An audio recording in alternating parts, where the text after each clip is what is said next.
A month after the heist, Carson Quill has scrubbed the sandalwood scent from his gallery, but he can't scrub the predator from his mind. When a black market auction for a forged masterpiece threatens Carson's reputation, he doesn't call the police, he calls the only man dangerous enough to burn the underground to the ground. But entering Cade Walker's world means playing by the Syndicate's rules, and this time, the stake isn't a sapphire.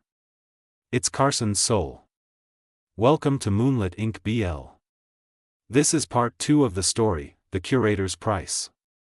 If you haven't heard of the first story, the link is in the description. Let's begin. Chapter 1, The Ghost in the Gallery. The Quill Gallery had been restored to its state of pre-heist perfection, but the silence now felt different. Before Cade Walker, the quiet had been a sanctuary, now, it was just an empty room waiting for a heartbeat. Carson moved through the Egyptian wing, his heels clicking against the marble with a rhythmic, lonely precision. The Venetian glass had been replaced, Cade's restoration fee had arrived via an untraceable offshore account 48 hours after their dinner, along with a surplus that had allowed Carson to install a new, state-of-the-art infrared grid. Yet, as Carson adjusted his gold-rimmed spectacles to inspect the Eye of Osiris, he found himself looking at his own reflection in the glass rather than the stone. He looked the same, immaculate, clinical, untouched. But his scent, usually a crisp, repressed hyacinth, felt stagnant. He retreated to the staff basement, a restricted labyrinth of climate-controlled lockers where the curators kept their personal research tools. He keyed in his biometric code. The heavy steel door of locker 412 hissed open. Carson froze. Resting atop his neatly folded spare lab coat was a small, velvet-lined wooden box. It hadn't been there when he left at 6 p.m. the previous evening. He didn't call security. He knew, with a sinking, electric certainty, that his new infrared grid had been bypassed as easily as a child's hopscotch line. He picked up the box. Inside lay a 17th-century bone-handled silver burnisher, a restoration tool so rare it was currently listed as missing from a private collection in Ghent. He had mentioned his fascination with its unique ergonomic curve exactly once, over a glass of 1938 Margaux. Tucked into the velvet was a heavy, cream-colored card. The handwriting was a bold, arrogant scrawl. "You're working too hard, Curator. I'm bored. Come play." Carson's fingers tightened around the cool silver handle. It wasn't just a gift, it was a breach. Cade hadn't just broken into the museum, he had found Carson's private sanctuary, his personal locker, his routine. The weight of being watched settled over him, not the gaze of a thief looking for a payday, but the heavy, territorial stare of a predator who had decided that the exhibit belonged in his private collection. Suddenly, the silence was shattered. Not by the museum's sirens, but by a low, vibrating hum from inside his breast pocket. Carson reached in and pulled out the obsidian-black burner phone. He hadn't touched it in 3 weeks. The screen glowed with a single word, unknown. Carson answered. He didn't say hello. He didn't give Cade the satisfaction of a greeting. "The Ghent burnisher is a stolen artifact, Mr. Walker," Carson said, his voice a sliver of ice. "Possession of it is a felony in 3 different jurisdictions." A low, rough chuckle vibrated through the line, a sound that made the hyacinth scent bloom involuntarily in the small, enclosed locker room. Always so focused on the paperwork, Carson, Cade's voice was a dark, honeyed rumble. "I thought you'd appreciate the craftsmanship. It took quite a bit of effort to acquire it without oxidizing the surface, as you put it. How did you get into my locker?" Carson demanded, stepping back into the hallway, his eyes scanning the empty corridors for a camera that shouldn't be there. "I have infinite resources and a very specific motivation," Cade replied. "The museum is a tomb, Carson. You look beautiful in it, but you're starting to gather dust. I'm at the shipyard. Pier 19. We're something you don't mind getting a little salt on. We have a problem that requires a clinical eye." "I am not your consultant," Carson snapped. "No," Cade whispered, his voice dropping into that dangerous, possessive register. "You're the man who's going to help me burn the person who sent me a fake. See you in 20 minutes, or I'll come back and leave the next gift in your bedroom." The line went dead. Carson stared at the phone. He should call the board. He should call the police. Instead, he reached for his coat, his heart hammering a rhythm that was entirely unclinical. He wasn't being hunted anymore. He was being summoned. Chapter 2: The Forgery Crisis. The salt-heavy air of Pier 19 was a physical assault compared to the filtered, climate-controlled purity of the museum. Rain fell in a thin, miserable gray sheet, turning the asphalt into a mirror for the towering cranes and rusted shipping containers that loomed like Iron Age monuments. Carson stepped out of his car, snapping open a black silk umbrella with a sharp, rhythmic thud. He was wearing a trench coat the color of a storm cloud, cinched tight at the waist, his leather brogues navigating the oil-slicked puddles with a fastidious grace that felt entirely out of place in a shipyard. Cade Walker was leaning against a blackened steel bollard, oblivious to the rain soaking through his dark wool coat. He looked like a part of the pier, heavy, weathered, and immovable. When he saw Carson, his amber eyes flared with a sudden, predatory heat that cut through the gloom. "You're late, Curator," Cade rumbled, his voice competing with the distant, rhythmic groan of a freighter. "I was beginning to think I'd have to come back and fetch you from your ivory tower." "Precision takes time, Cade," Carson replied, stopping exactly 3 feet away. The scent of sandalwood and wet asphalt was overwhelming, a dark, masculine chord that made the hyacinth in Carson's pulse skip a beat. "Now, why have you dragged me to this industrial wasteland? I have a gala to prepare for, and I'm fairly certain my coat is absorbing the smell of diesel." Cade didn't answer. He turned and gestured toward an open shipping container guarded by 2 of his silent, charcoal-clad enforcers. Inside, under the harsh glare of a portable work light, sat a wooden crate. "Look at it," Cade commanded. Carson stepped into the container, the umbrella held aloft like a shield. Inside the crate lay a painting, a small, luminous landscape attributed to the Dutch master Jacob van Ruysdael. To a casual observer, it was a masterpiece of light and shadow, a serene depiction of a forest floor. Carson didn't even lean in. He didn't pull out a magnifying loupe. He simply looked at the way the light hit the craquelure, the fine network of cracks on the surface. "It's a fake," Carson said, his voice flat and clinical.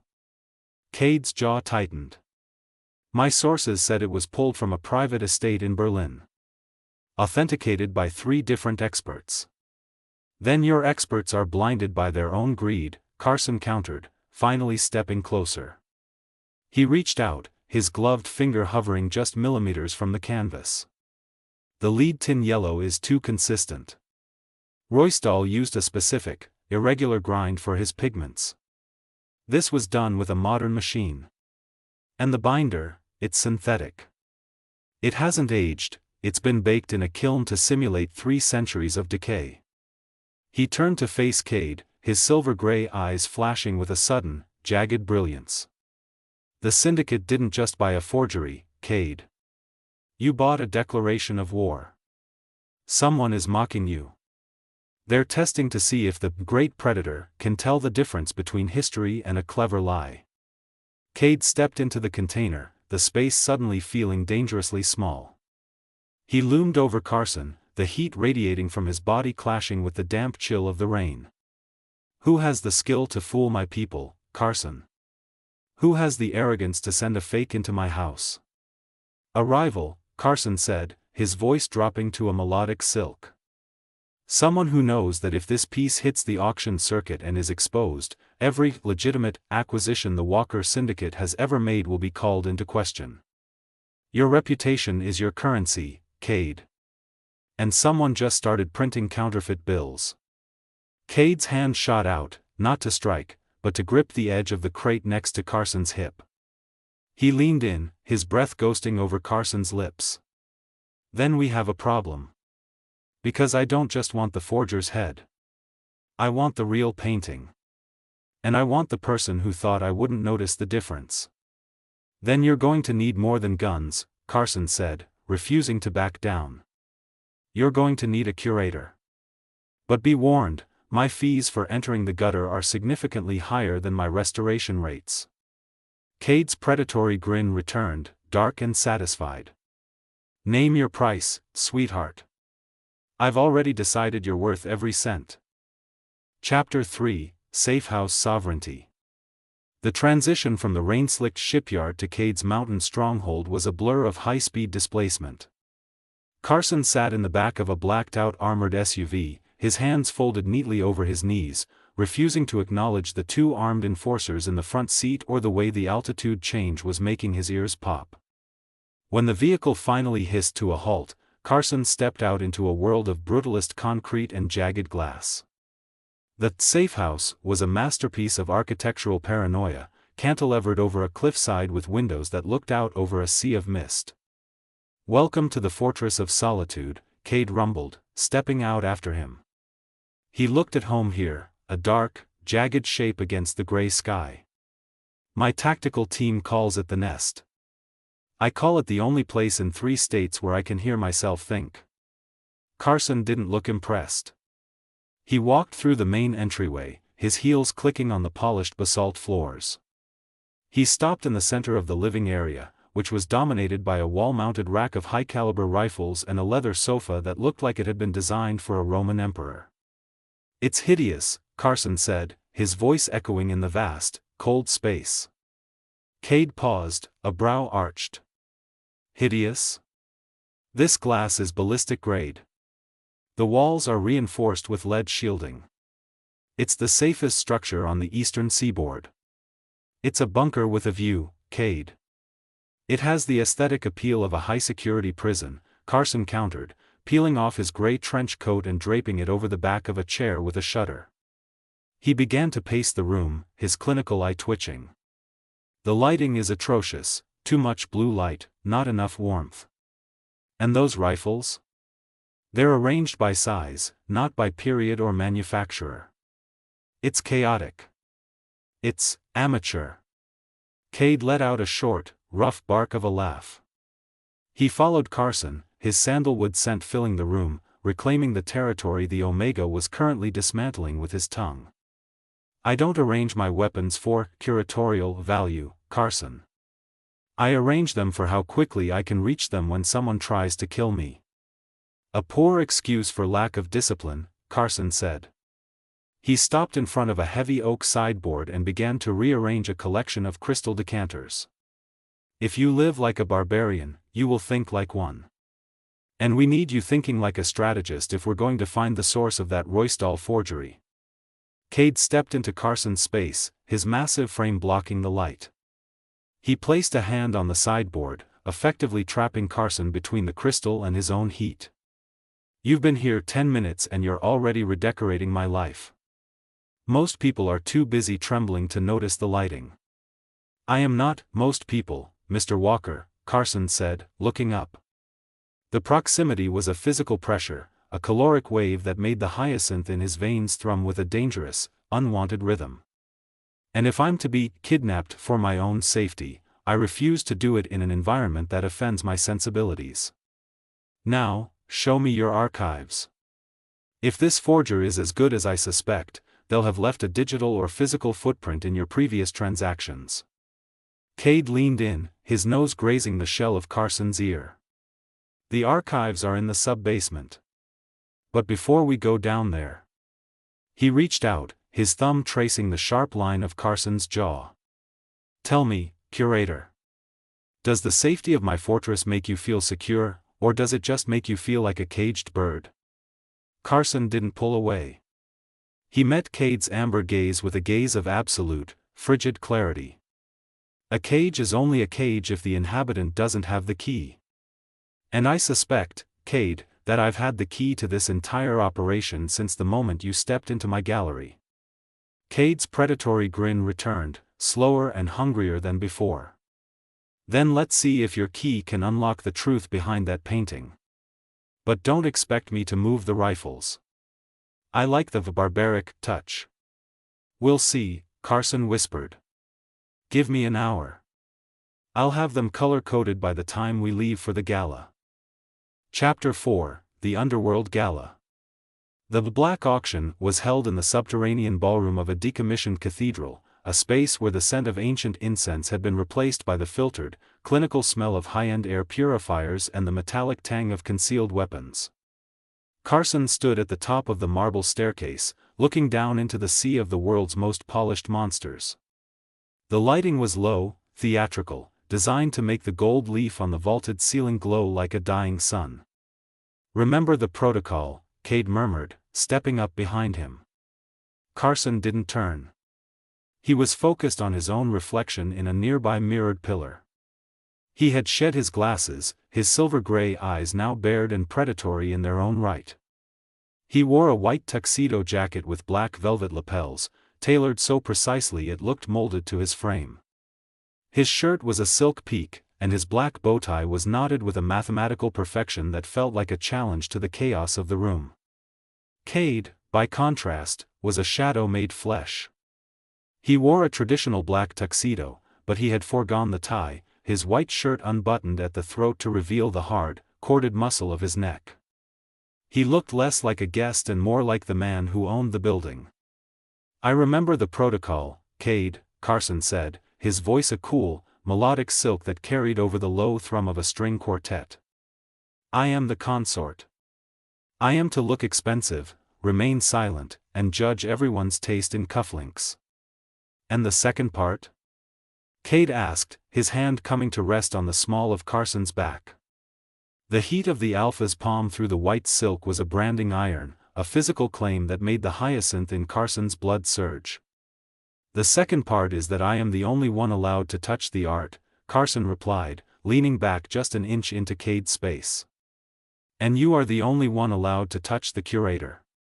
Cade's thumb traced the line of Carson's hip, a slow, possessive gesture that would have made a lesser Omega tremble. Carson simply adjusted his cufflinks. They descended the stairs together, a study in monochrome dominance. As they hit the floor, the crowd parted. These were people who traded in human lives and sovereign debts, yet they looked at Cade Walker with a primal, instinctive fear.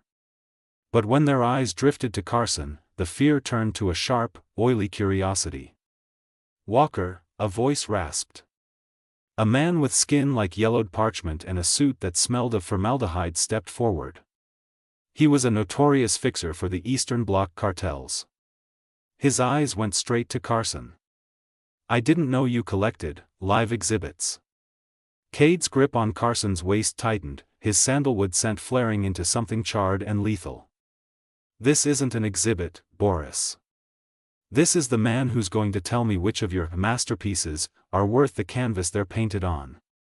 Carson didn't wait for an introduction. He stepped toward a gilded easel nearby, where a supposed Caravaggio sketch was on display. He didn't look at Boris. He didn't look at the guards.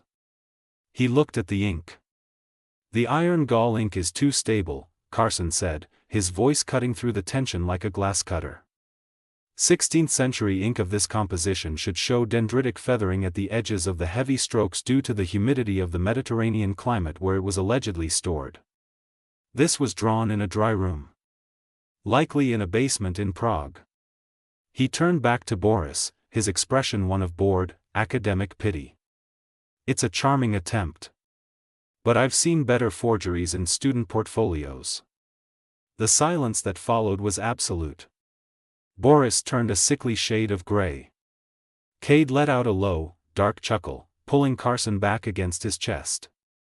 "You heard the man," Cade rumbled, his amber eyes scanning the room for the specific target they were here for, the forger of the Roystal. "The Curator is unimpressed. Let's find something that actually deserves his attention." As they moved deeper into the ballroom, Cade leaned down, his lips brushing the shell of Carson's ear. "You're enjoying this, aren't you? Tearing their world down piece by piece." Carson felt the heat of the Alpha's grin against his skin. "I find that when one is surrounded by lies, Cade, the truth becomes the most effective weapon in the room. Now, take me to the private viewing suite. Our target is expecting a buyer, not an executioner." Chapter 5, professional hazards. The black auction, private viewing suite was a soundproofed vault of velvet and gold, tucked behind a heavy steel door that required 3 separate biometric scans. Here, the air was colder, smelling of ozone and the faint, chemical tang of high-end art preservation. Cade had been pulled away for a mandatory greeting by the auction's host, a formality that was essentially a high-stakes standoff. Carson remained in the suite, his eyes narrowed as he moved toward a small, illuminated alcove housing a disputed Rembrandt sketch. He was alone, or so he thought, until the heavy door hissed shut with a finality that didn't match the standard censor cycle. "You have a very sharp tongue, Curator," a voice rasped from the shadows. Carson didn't turn immediately. He finished his mental calculation of the sketch's ink density before slowly pivoting. Standing by the door was a man Carson recognized from the Syndicate's blacklist files, Romeo, an alpha enforcer for the rival Volkov family. He was a mountain of scarred muscle, his scent a suffocating, aggressive wave of burnt rubber and cheap tobacco. "And you have a very poor sense of timing," Carson replied, his voice a cool, unwavering silk. "I am currently in the middle of an authentication. Unless you have a provenance for that suit that explains its catastrophic fit, I suggest you leave." Romeo didn't laugh. He stepped forward, his heavy boots thudding on the plush carpet. "Walker thinks he can bring a pretty Omega into the den and we won't notice the scent of fear. You're a long way from your glass cases, little bird." Romeo reached out, his massive hand closing around Carson's upper arm. The grip was bruising, a blunt display of alpha dominance designed to make an Omega collapse. For the first time since the night of the heist, Carson felt the primal, biological urge to bolt. There were no pressure-sensitive floors here. No acid-filled pillars. He was in a vacuum of violence where his intellect was a paper shield. "Let go," Carson commanded, his silver-gray eyes flashing with a cold, jagged brilliance. "You are wrinkling the silk. It's Italian." Romeo's grin was jagged. "I think I'll take you back to Volkov. He likes rare things too." The Alpha yanked Carson toward the door, but he didn't get more than a step. The steel door didn't hiss open this time, it exploded inward, the locking mechanism sheared off by a localized kinetic charge. Through the smoke and sparks, Cade Walker stepped into the room. He didn't look like the man who had shared a quiet dinner of risotto and wine. He looked like a storm given human form. His sandalwood scent had turned into a charred, suffocating heat that instantly drowned out Romeo's stench. His amber eyes were no longer gold, they were a dark, molten orange. "Romeo," Cade said, his voice a low-frequency growl that made the glassware in the alcove vibrate. "Take your hand off my Curator." Romeo didn't release him. Instead, he pulled Carson closer, using him as a shield. "He's a witness, Walker. And a fine piece of." Cade didn't wait for the sentence to finish. He moved with a speed that defied his bulk, a blur of black tuxedo and lethal intent. He didn't use a gun. He used his hands.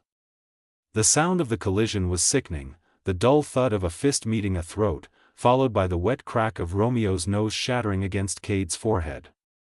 Cade caught Carson by the waist, spinning him out of the line of fire as he slammed Romeo into the velvet-covered wall with enough force to crack the plaster beneath. Carson watched, breathless, as Cade dismantled the other Alpha with surgical, terrifying efficiency. It wasn't a fight, it was an execution of technique. Every strike was calculated to incapacitate, to ruin, to reclaim. When Romeo finally slumped to the floor, unconscious and broken, Cade didn't look at him. He turned to Carson, his chest heaving, his eyes still dark with the primal fury of a predator protecting his mate. He reached out, his hand, now stained with blood at the knuckles, hovering near Carson's face. "Did he touch you? Anywhere else?" Carson looked at the blood on Cade's hand, then up at the raw, monstrous power in the Alpha's eyes. The clinical walls in his mind didn't just crack, they crumbled. He didn't recoil. He stepped into Cade's space, his own trembling hand coming up to grip Cade's wrist. My arm will bruise, Carson whispered, his hyacinth scent blooming in a frantic, honeyed surge of relief and adrenaline. And you've ruined your shirt, Cade. The blood will never come out of the cotton. Cade let out a low, ragged groan, pulling Carson flush against his chest. He buried his face in the crook of Carson's neck, inhaling the hyacinth as if it were the only oxygen left in the room. I'll buy 1,000 shirts, Cade growled, his voice a dark caress. But if anyone lays a finger on you again, I'm burning this entire city to the ground. Do you understand me, Carson? You aren't an exhibit. You're mine. Carson pulled back just enough to look Cade in the eye, his silver gaze finally softening into something terrifyingly real. Then I suggest we find the forger quickly, Cade. I'd hate for you to run out of wardrobe before the night is over. Chapter 6, The Clinical Interrogation. The basement of the cathedral was a cold, industrial contrast to the gilded decadence above. Here, the air smelled of damp stone and the sharp, ozone tang of high-voltage security. In the center of the room, strapped to a heavy wooden chair, was the forger, a man named Luke Flynn, whose trembling hands were the only thing more famous than his ability to mimic a 17th-century brushstroke. Cade stood in the shadows, his tuxedo jacket discarded, his white shirt sleeves rolled up to reveal forearms corded with tension. He held a heavy brass knuckles duster, weighing it in his hand with a rhythmic, menacing thud. He's not talking, Carson, Cade rumbled, his sandalwood scent turning dark and charred. He thinks his loyalty to Volkov is stronger than his fear of me. I was just about to show him the error of that calculation. Carson stepped into the light.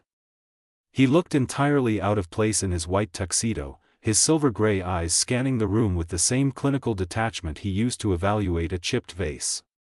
He didn't look at the blood on Cade's knuckles. He looked at Luke. Step back, Cade, Carson said, his voice a cool, melodic command. Cade paused, his amber eyes narrowing. Carson, this isn't a gallery. This is a basement. People like Flynn only understand one language. Then it's a good thing I'm a linguist, Carson replied, stepping closer to the forger. Carson didn't reach for a weapon. He pulled a small, high-powered magnifying loupe from his breast pocket and leaned in, inches from Luke's face. He didn't look at the man's bruises, he looked at his fingernails, stained with the telltale ochre of raw pigment. You're a failure, Luke, Carson whispered, his voice a sliver of ice that seemed to cut through the forger's frantic breathing. Luke blinked, his eyes darting to Carson. I'm the best. Volkov says. Volkov is a thug who wouldn't know a masterpiece from a placemat, Carson interrupted, his tone dripping with academic disdain. I saw your Roystal.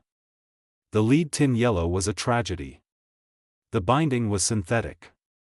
It was a clumsy, desperate attempt at a legacy. He leaned in closer, his hyacinth scent turning sharp and unyielding. You think Cade's violence is the worst thing that can happen to you? Cade will break your bones. I will break your name. I will publish a monograph detailing exactly how your technique is nothing more than a series of amateurish errors. I will ensure that every collector, every museum, and every black market fence knows that Luke Flynn is a hack. You won't be a legend. You'll be a footnote in a cautionary tale about mediocrity. The forger's breath hitched.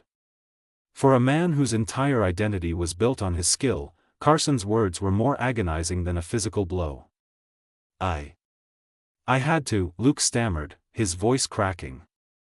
Volkov held my daughter. He made me use the synthetic binder to speed up the drying time. I told him it was a mistake.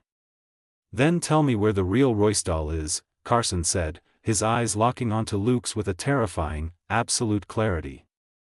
Give me the location of the drop, and I might forget to mention the amateurish quality of your work in my report. I might even help you disappear. But if you lie to me, I will make sure the world remembers you as the man who couldn't even fake a landscape properly. Luke broke. The words poured out of him, a location, a time, a secret vault beneath a cathedral in the neutral zone. Cade watched from the shadows, his hand slowly relaxing around the brass knuckles. He looked at Carson, who was now calmly wiping his loop with a silk handkerchief, his expression as clinical as if he'd just finished a lecture.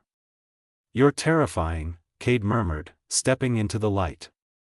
"I've spent 10 years perfecting the art of intimidation, and you just dismantled him with a critique of his brushwork."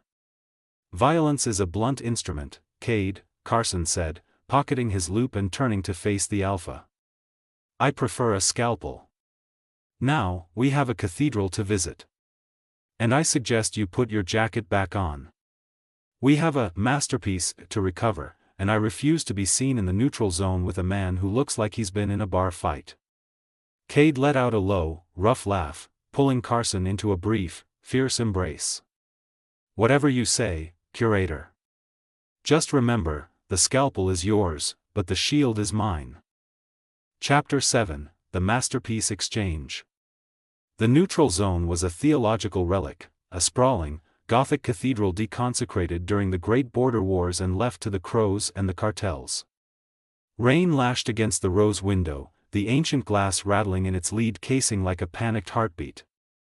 Carson stood behind the high altar, his navy trench coat cinched tight. The air here was thick with the scent of wet stone, frankincense, and the metallic tang of gun oil. Across the nave, 3 black SUVs sat idling, their headlights cutting through the gloom like the eyes of deep-sea predators. 5 minutes to the exchange, Cade murmured. He stood slightly in front of Carson, a tactical shadow. He had traded his tuxedo for high-density black gear, a suppressed sidearm holstered at his thigh. A dark bruise bloomed across his temple from the gala, but his amber eyes were preternaturally steady. "The forgery is in the case?" Carson asked, his voice low, a melodic sliver of ice. "Swapped and sealed," Cade replied. "Volkov's men won't know they're holding a pressurized tank of blue sludge until they try to open it at their headquarters. By then, we'll be across the state line." The heavy oak doors of the cathedral groaned open. A silhouette emerged, Volkov himself, flanked by 6 men with submachine guns. He walked with a heavy, arrogant limp, his scent a suffocating cloud of cheap vodka and old blood. "Walker," Volkov called out, his voice echoing off the vaulted ceiling. "I hear you've developed a taste for the arts. Or perhaps just for the artist." His gaze slid to Carson, oily and lingering. Cade's sandalwood scent flared, a charred, protective heat that seemed to raise the temperature in the cathedral by 10 degrees. "The stone for the canvas, Volkov. Let's skip the monologue. My curator has a low tolerance for melodrama." The exchange began, a tense, synchronized march toward the center of the transept.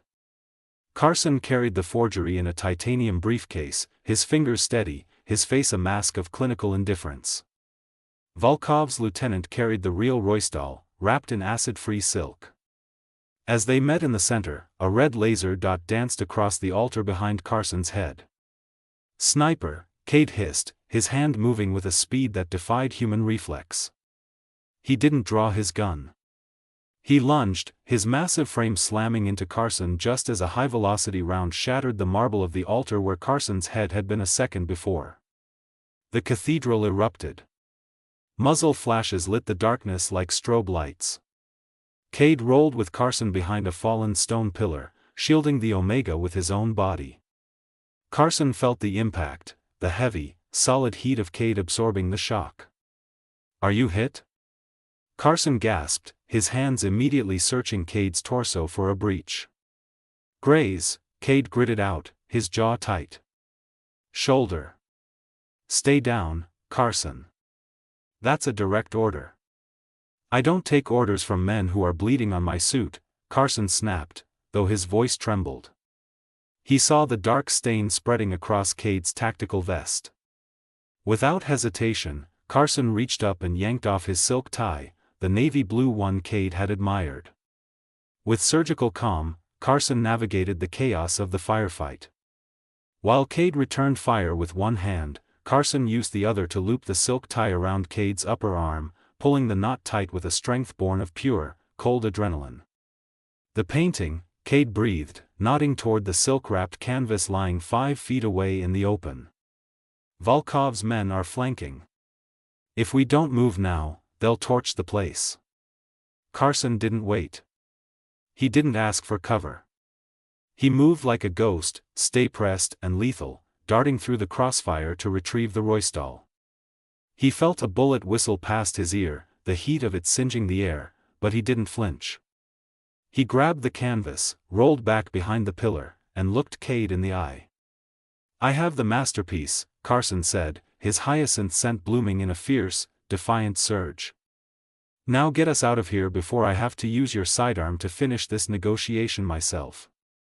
Cade let out a ragged, bloody laugh, his amber eyes burning with a terrifying pride. "God, I love it when you're difficult. Hold on, Curator. The exit is going to be loud." Cade pulled a thermal grenade from his belt and tossed it into the center of Volkov's formation. The white-hot flash blinded the room, and in the 3 seconds of chaos that followed, the Predator and the Curator vanished into the rain. Chapter 8: The Open Vault. The rain in the mountains had turned into a fine, clinging mist by the time the armored SUV pulled into the gallery's private underground loading bay. The hum of the engine cut out, leaving a silence so heavy it felt subterranean. Carson didn't move. He sat in the leather seat, the silk-wrapped Roystal clutched to his chest like a rescued child. His white tuxedo jacket was ruined, splattered with oil, soot, and a dark, oxidized streak of Cade's blood along the left cuff. He looked down at his hands. They were steady, but the adrenaline was receding, leaving a cold, hollow ache in his marrow. Cade sat beside him, his breathing shallow but rhythmic. The navy silk tie was still knotted tightly around his bicep, a makeshift tourniquet that was now a sodden, dark purple.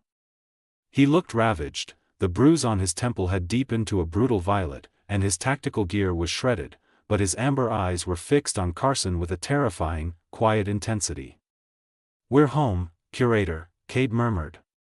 His voice was a low rasp, stripped of its usual bravado. Carson finally looked up.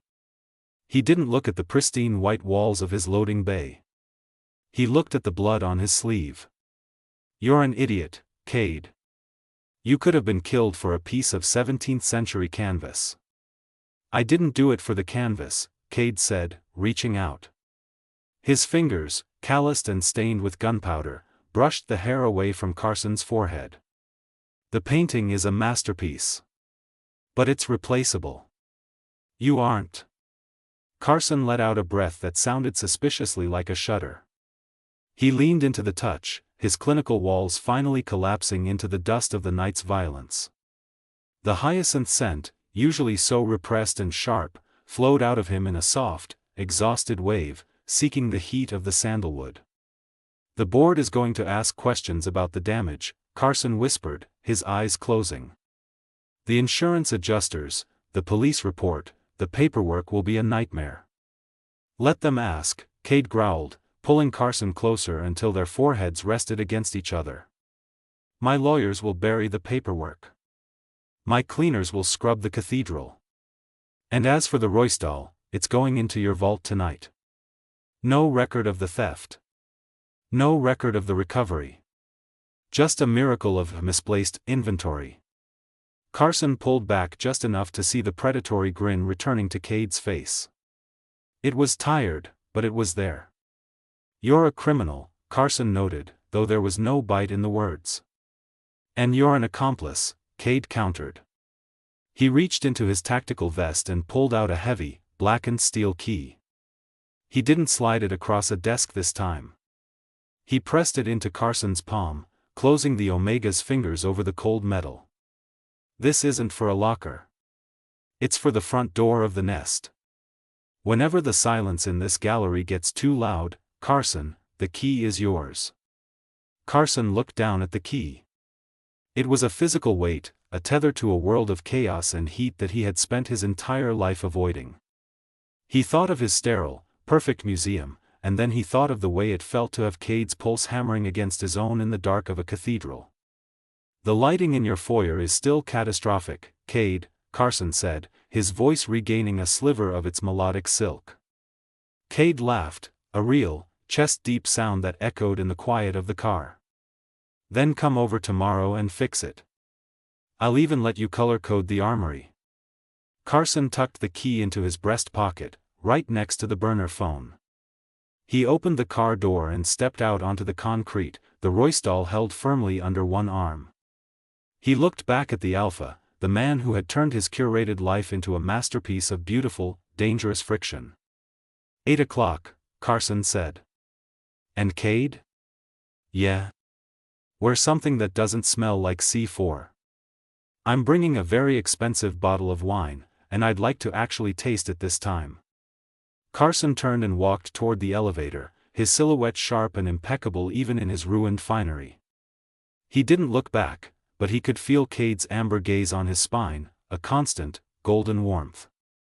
The heist was over. The forgery was recovered. But as the elevator doors hissed shut, Carson Quill knew that the most dangerous acquisition of his life was just beginning. Epilogue, Theft of a Life. The Zurich Interpol headquarters was a fortress of glass and high-frequency data, a place where the air usually smelled of ozone and recycled oxygen. But today, the executive briefing room on the top floor smelled of something entirely unauthorized: cold hyacinth and expensive, double-shot espresso. Carson Quill sat at the head of a mahogany table that had been polished until it mirrored the sterile LED lights above. He was no longer just a curator, he was the director of the newly formed Sovereign Recovery Task Force, a global initiative funded by a private philanthropic trust that everyone in the room knew was a front for the Walker Syndicate. Carson was currently wearing a three-piece suit in midnight navy, his silver silk tie held in place by a pin shaped like a small, stylized falcon. His gold-rimmed spectacles were perched on the edge of his nose as he flicked through a digital dossier on a holographic tablet. The Vermeer in Buenos Aires is a high-priority extraction, Carson said, his voice a melodic, cutting silk that made the three Interpol liaisons at the table sit up straighter. The security is rudimentary: thermal sensors and a localized sound-baffling grid. My team will handle the retrieval. Your job is to ensure the local authorities are distracted by a sudden influx of anonymous tips regarding the Port Authority's tax evasion. Director Quill, one of the agents started, his voice hesitant. Your team consists of individuals with active red notices. Specifically, the man currently leaning against my tactical map. Carson didn't look up from his tablet. Cade Walker was indeed leaning against the wall-sized digital map of South America. He had traded his tactical gear for a charcoal gray overcoat over a black cashmere sweater. He looked like a billionaire on holiday, except for the way his amber eyes scanned the room with the restless, hungry energy of a wolf in a boardroom. Cade reached out and tapped a glowing red dot on the map, the location of the stolen Vermeer. The agent is right, Carson. The team is a bit rough around the edges. Maybe I should just blow the vault door and save everyone the paperwork. Carson finally looked up, his silver-gray eyes meeting Cade's with a gaze that was both a reprimand and a promise. And ruin a 17th-century frame? You'll do no such thing, Cade. You'll use the sonic dampeners I calibrated, or you can spend the next month sleeping in the guest wing of the nest. The Interpol agents exchanged a look of pure, unadulterated confusion. The most dangerous Alpha in the tri-state area was being threatened with the guest wing by a man who looked like he could be broken in half by a stiff breeze. Cade didn't growl. He didn't push back. Instead, he let out a low, dark chuckle and walked toward the table. He stopped behind Carson's chair, his large, calloused hand coming to rest on the Omega's shoulder. The sandalwood scent flared, warm and possessive, instantly grounding the sharp hyacinth in the room. You heard the director, Cade rumbled, his voice dropping an octave as he leaned down toward Carson's ear. No explosives. We're doing this with clinical precision. Right, sweetheart? Carson leaned back just an inch, his spine pressing against Cade's solid heat. Precision is the only thing that keeps us from being common thieves, Cade. Now, if the gentlemen from Interpol are finished questioning my methods, I have a flight to catch. Carson stood up, closing his tablet with a decisive snap. He gathered his leather briefcase and began to walk toward the door, his posture as impeccable as the day they had met in the Egyptian wing. Cade followed a step behind, his role as the shield now official and permanent. As they reached the elevator, Cade reached out and caught Carson's hand, lacing their fingers together. The heavy, blackened steel key to the nest was now a permanent fixture on Carson's keyring, right next to the museum masterpass. The Buenos Aires job will take 3 days, Cade noted as the elevator doors hissed shut, plunging them into private silence. Which leaves us 4 days in Paris before the next briefing. Carson looked at their joined hands, then up at Cade's predatory, satisfied grin. I suppose the Louvre has been asking for a private consultation on their security vulnerabilities. Forget the Louvre, Cade whispered, pulling Carson flush against him as the elevator descended. I've already booked a suite overlooking the Seine. The lighting is perfect, the wine is older than both of us, and I've made sure there isn't a single piece of 17th century art in the room to distract you. Carson felt the heat of the Alpha's presence, the chaotic, beautiful friction that had become his new equilibrium. He reached up, his fingers brushing the bruise-colored scar on Cade's temple, a souvenir from the cathedral. A tempting offer, Mr. Walker, Carson murmured, his silver eyes softening as he pulled Cade down for a kiss. But don't be surprised if I find something to curate while we're there. I hear your French syndicate branch has a very disorganized armory. God help them, Cade laughed, and for the first time, the Predator and the Curator weren't negotiating a price. They were simply coming home. Thanks for listening. I hope you enjoy the story as much as I enjoyed making it. Please do like and subscribe to help the channel grow.